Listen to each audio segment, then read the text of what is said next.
The Flight of Icarus. Greek myth, retold by Sally Benson.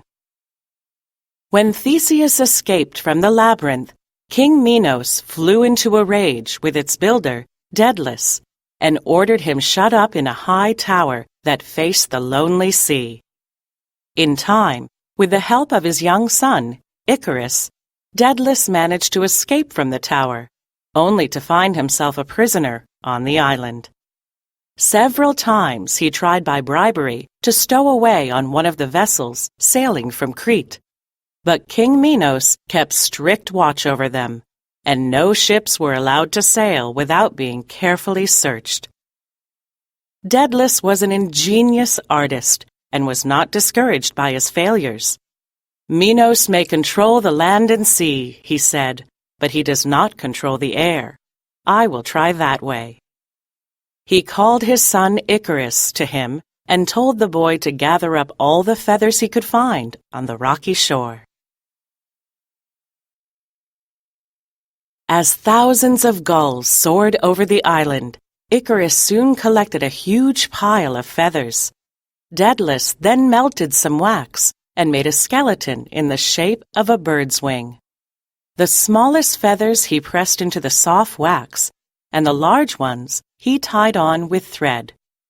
Icarus played about on the beach happily while his father worked, chasing the feathers that blew away in the strong wind that swept the island, and sometimes taking bits of the wax and working it into strange shapes with his fingers.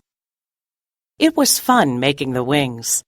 The sun shone on the bright feathers, the breezes ruffled them.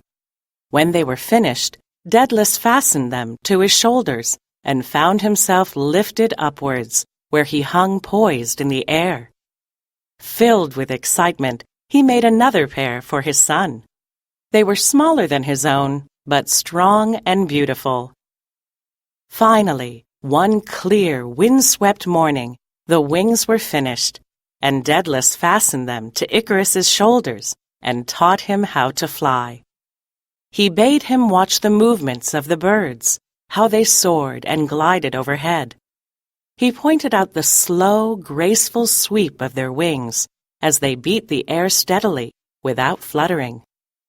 Soon, Icarus was sure that he too could fly, and raising his arms up and down, skirted over the white sand and even out over the waves, letting his feet touch the snowy foam as the water thundered and broke over the sharp rocks. Daedalus watched him proudly, but with misgivings. He called Icarus to his side and, putting his arm round the boy's shoulders, said, "Icarus, my son, we are about to make our flight. No human being has ever traveled through the air before, and I want you to listen carefully to my instructions. Keep at a moderate height, for if you fly too low, the fog and spray will clog your wings. And if you fly too high, the heat will melt the wax that holds them together. Keep near me, and you will be safe." He kissed Icarus and fastened the wings more securely to his son's shoulders. Icarus, standing in the bright sun, the shining wings dropping gracefully from his shoulders, his golden hair wet with spray, and his eyes bright and dark with excitement, looked like a lovely bird. Daedalus' eyes filled with tears, and turning away, he soared into the sky, calling to Icarus to follow. From time to time, he looked back to see that the boy was safe, and to note how he managed his wings in his flight. As they flew across the land to test their prowess before setting out across the dark, wild sea, plowmen below stopped their work, and shepherds gazed in wonder, thinking Daedalus and Icarus were gods.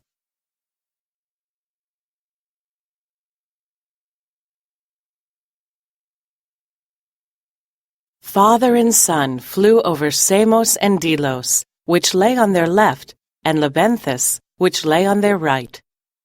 Icarus, beating his wings in joy, felt the thrill of the cool wind on his face and the clear air above and below him. He flew higher and higher up into the blue sky until he reached the clouds. His father saw him and called out in alarm, He tried to follow him, but he was heavier, and his wings would not carry him. Up and up Icarus soared, through the soft, moist clouds, and out again toward the glorious sun.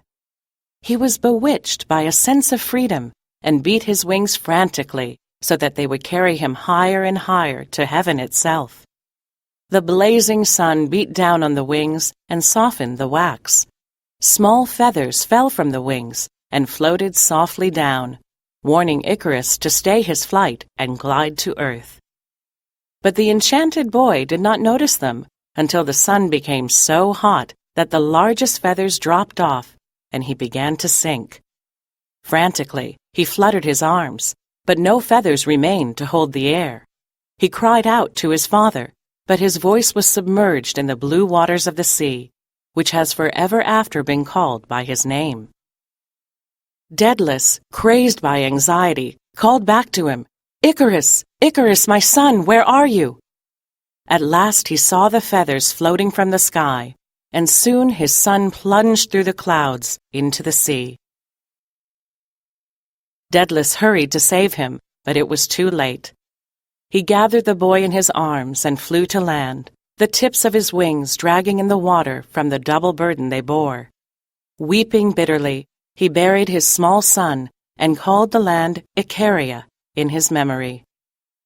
Then, with a flutter of wings, he once more took to the air, but the joy of his flight was gone, and his victory over the air was bitter to him. He arrived safely in Sicily, where he built a temple to Apollo and hung up his wings as an offering to the god. And in the wings he pressed a few bright feathers he had found floating on the water where Icarus fell. And he mourned for the bird-like son who had thrown caution to the winds in the exultation of his freedom from the earth.